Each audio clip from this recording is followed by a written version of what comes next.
Halo, assalamualaikum warahmatullahi wabarakatuh. Senang bisa berjumpa dengan teman-teman semua pada serial video kali ini. Pada video kali ini kita akan melanjutkan pembelajaran kita pelajaran sebelumnya dengan topik part of speech.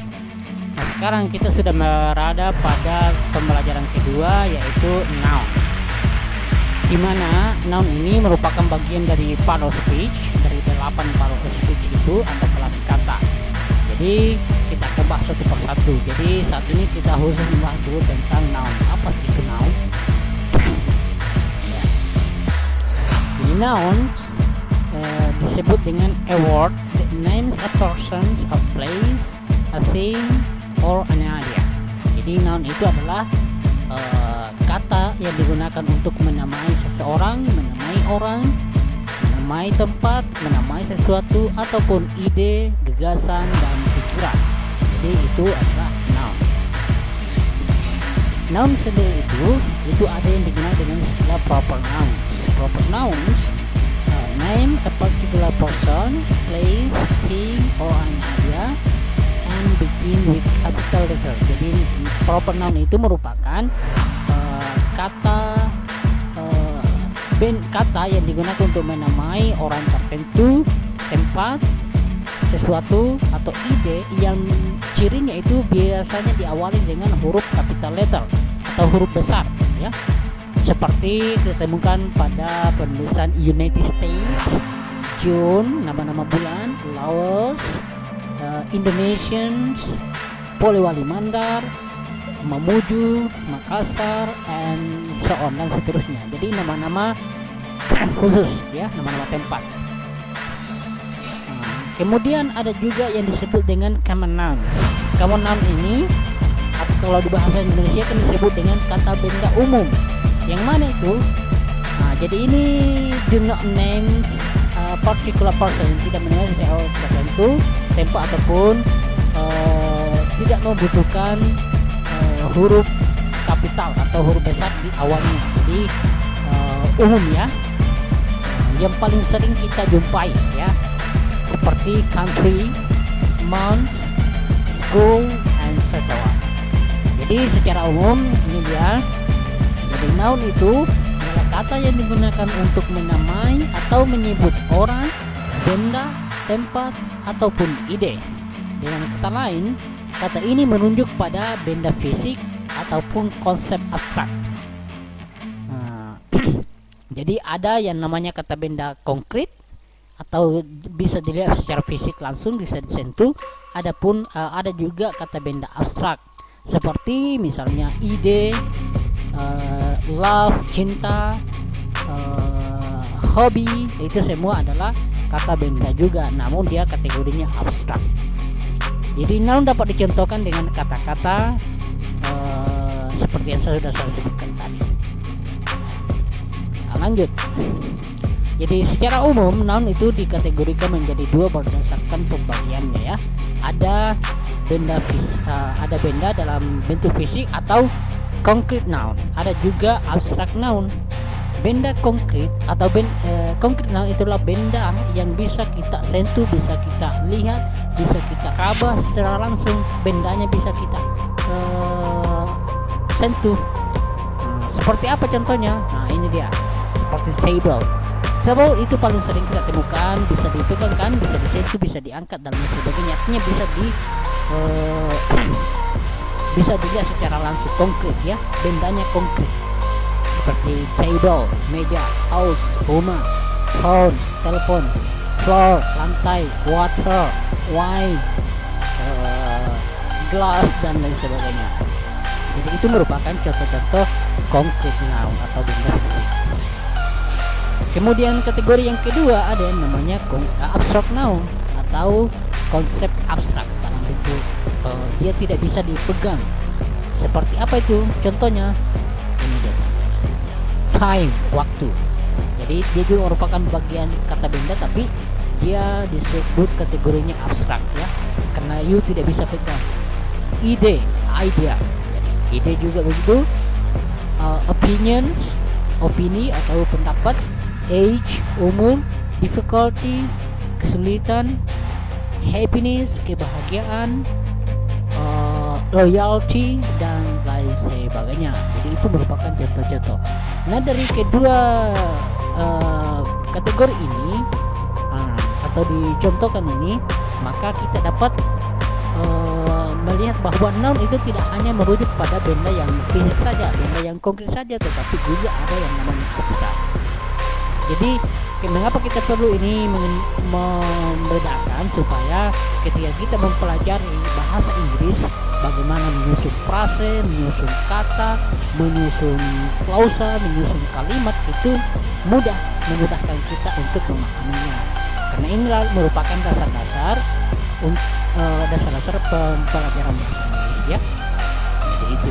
Ketika teman-teman memiliki pengetahuan awal, pengetahuan dasar terkait dengan parallel speech ini, maka ketika kita melanjutkan pembelajaran selanjutnya, saya yakin kalian akan mengalami kemudahan dalam mempelajari bahasa Inggris. Lanjut. Nah, jadi ini ada dicontohkan, ada book, eraser, bottle, flower, chain, classroom, star, moon, fire, wine. Ini merupakan contoh apa? Jadi ini merupakan contoh konkret atau abstrak. Nah, sebagaimana kita lihat pemahamannya tadi, kalau konkret itu yang bisa dilihat, bisa dipegang, berarti ini masuk kategori concrete noun atau dalam bentuk fisik. Nah, ini dia, ya, concrete noun, ya. Jadi benda yang konkret. Yang bagaimana benda konkret itu?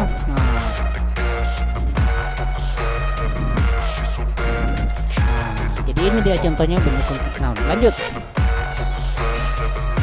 Ada abstrak noun. Abstrak noun itu adalah noun yang tidak diamati oleh panca indera, ya. Dengan kata lain, noun itu bersifat abstrak, ya, abstrak atau berkonsep kebendaan saja, ya, dalam bentuk kebendaan saja. Noun jenis ini biasanya ditandai dengan akhiran ans, h, ans, nc, ion, cion, cian. Nah, seperti itu. Ini ciri-cirinya, ya.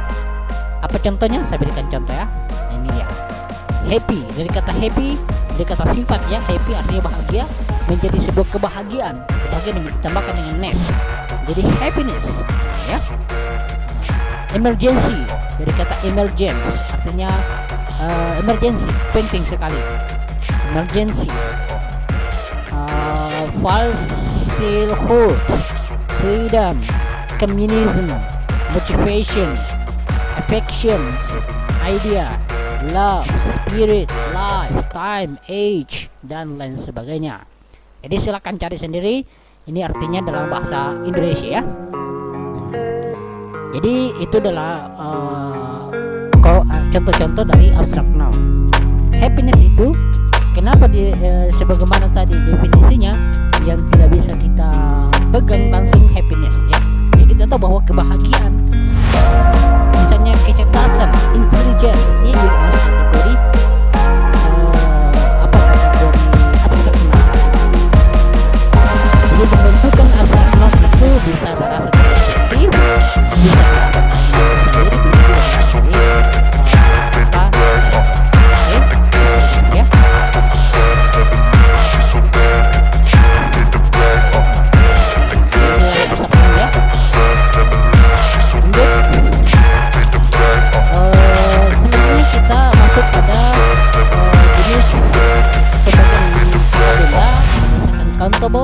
yang bisa dihitung, and uncountable noun yang tidak bisa dihitung. Apa maksudnya, teman-teman sekalian? Jadi ada dua macam, ada countable noun dengan uncountable noun. Contohnya bagaimana? Countable noun itu adalah noun yang dapat dihitung. Dapat dihitung. Ciri-cirinya dari noun ini adalah dapat dihitung oleh hitungan 1, 2, 3, 4, 5, dan seterusnya. Kemudian ciri-cirinya dapat diikuti oleh artikel a dan dapat diikuti dengan artikel a dengan an, artinya sebuah, tergantung kategori berikutnya yang mengikutinya. Kemudian selanjutnya dapat ditambahkan akhiran s dan s dalam bentuk jamak, ya. Jadi contohnya bagaimana? Ini dia, a house, rumah. Kita mengatakan sebuah rumah, a house. atau one house atau three houses. Nah, jadi apabila benda itu sudah lebih dari satu, maka kita ada penambahan dengan s, ya, penambahan dengan s. Nah, kemudian ada juga dictionary, dictionary, sebuah dictionary, one dictionary, four dictionaries. Kenapa ada s terakhirnya ini? Karena dictionary four ini lebih dari satu, maka kita menambahkan dengan es. Jadi gitu ya. Silakan kalau ada yang mau bertanya bisa chat langsung di WA, WhatsApp saya, ataupun di Google Classroom, atau dimanapun Anda bisa berkomunikasi dengan saya. Selain itu bisa juga bertanya di temannya, bisa banyak cara untuk bisa bertanya untuk mendapatkan informasi terkait dengan pembelajaran kita. Kemudian countable noun. Nah, uncountable noun adalah noun yang tidak dapat dihitung. Ada ciri-cirinya. Ini merupakan antonim atau lawan dari concrete noun atau berkebalikan dari countable noun. Cirinya tidak dapat diikuti oleh hitungan 1, 2, 3, 4, 5, 1, 2, 3, 4, 5 dan seterusnya. Tidak dapat diikuti oleh artikel and n. Tidak ada bentuk tunggal, tidak ada istilah tunggal ataupun jamak, ya. Tidak dapat ditambahkan s ataupun is. Nah, contohnya seperti apa? Mari kita lihat contohnya. Milk, cheese. Milk, susu. Cheese, keju. Jadi ini tidak, kalau ada penulisan seperti ini salah, ya. Milk, karena milk itu bagian dari countable noun, maka dia tidak menggunakan artikel atau one. Nah, jadi ini salah, ya. Salah contohnya. Bagaimana penulisan yang benar? Nah, seperti ini. Jadi nanti dia bisa dihitung ketika menggunakan wadah atau takaran. Misalnya segelas susu. Nah, kita mengatakan a glass of milk. Nah, dia sudah menggunakan artikel A, kan? A glass of milk, segelas susu. 2 glasses of milk, 2 gelas susu. Cheese, a block of cheese, 2 balok keju. 2 blocks of cheese. Nah, seperti itu, ya. Sekira jelas ya terkait dengan countable and uncountable nouns. Lanjut, ada juga yang disebut dengan mixed noun. Apa itu mixed noun? Mixed noun adalah noun yang bisa menjadi countable, bisa pula masuk di kategori uncountable, tergantung kondisi atau konteks di mana ia digunakan. Saya berikan contoh, ini dia. I saw a hair on the floor. Jadi hair itu merupakan bagian dari uncountable noun, tapi konteksnya di sini karena dia sehelai atau satu lembar rambut misalnya dia ditemukan di meja, maka kita itu bisa menggunakan dia masuk kategori countable noun. Pada kalimat ini hair dapat dihitung, ya, ditandai dengan artikel a di depannya. Adanya ini, ya. I saw a hair on the floor. Saya melihat selembar rambut di lantai itu. She curly her hair. Hair ketika sudah di kepala tidak dapat dihitung karena tidak lazim untuk dihitung. Jadi ini juga hair di sini, ini juga hair di sini. Tapi hair di sini bisa dihitung karena konteksnya dia itu cuma satu helai saja. Sementara ini sudah di kepala, tentu kita tidak mungkin menghitungnya satu persatu. Jadi dia dikategorikan saja menjadi uncountable noun. Oke, jelas ya. Next one. Jenis selanjutnya ada common and proper noun. Proper nouns, ya. Yang bagaimana itu? Pembagian noun ke dalam common and proper noun merujuk pada apakah suatu noun itu termasuk nama spesifik atau bukan, atau umum, ya.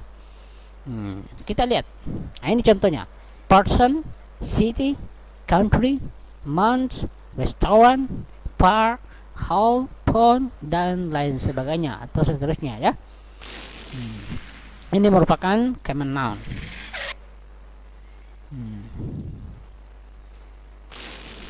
Sementara proper noun, ini dia. Proper nouns merupakan hiponim dari common nouns, sehingga acuannya lebih spesifik daripada common noun. Jenis noun ini biasa dikenali dalam bentuk nama suatu hal, orangkah, benda, tempat, dan lain sebagainya. dan pada umumnya penulisannya mengharuskan huruf kapital, kecuali huruf kecil telah ditetapkan sebagai bagian dari nama tersebut. Ya, saya berikan contoh lagi ya. Ini dia contohnya. John, Semarang, Indonesia, July, Bernard Steakhouse, Greenwich, Par, iPhone. Nah, jadi dari kita lihat ini semua diawali dengan huruf kapital ya, atau huruf besar ya. Ini adalah contoh-contohnya saja. Kalian bisa mengembangkan yang mana saja itu kategori proper noun ya. The next one, collective nouns. Karena bersambung, nanti kita ketemu pada video selanjutnya. Jadi cukup sampai di sini saya dulu pembahasan kita terkait noun. Masih ada pembahasan selanjutnya, tapi itu akan dibahas pada lain kesempatan. Thank you very much for your attention and see you in the next video. Assalamualaikum warahmatullahi wabarakatuh.